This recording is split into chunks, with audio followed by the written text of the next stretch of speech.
সেদিন আমার অ্যাসিস্ট্যান্ট তারেক আমার কাছে এসে বলতেছে যে স্যার এইবার ভ্যালেন্টাইনে ভাবিকে কি গিফট করবেন?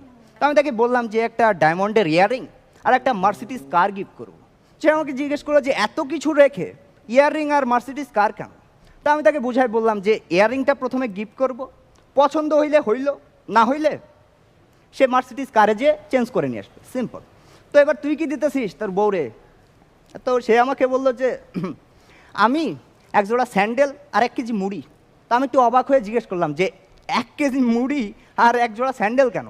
তো সে আমাকে বললো যে আগে স্যান্ডেল গিফট করব, পছন্দ হইলে হইল, না হইলে মুড়ি খা।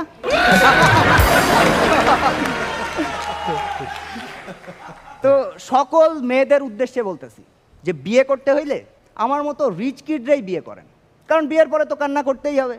তো রিক্সায় কান্নার থেকে বিএমডাব্লিউতে কান্না অনেক বেটার।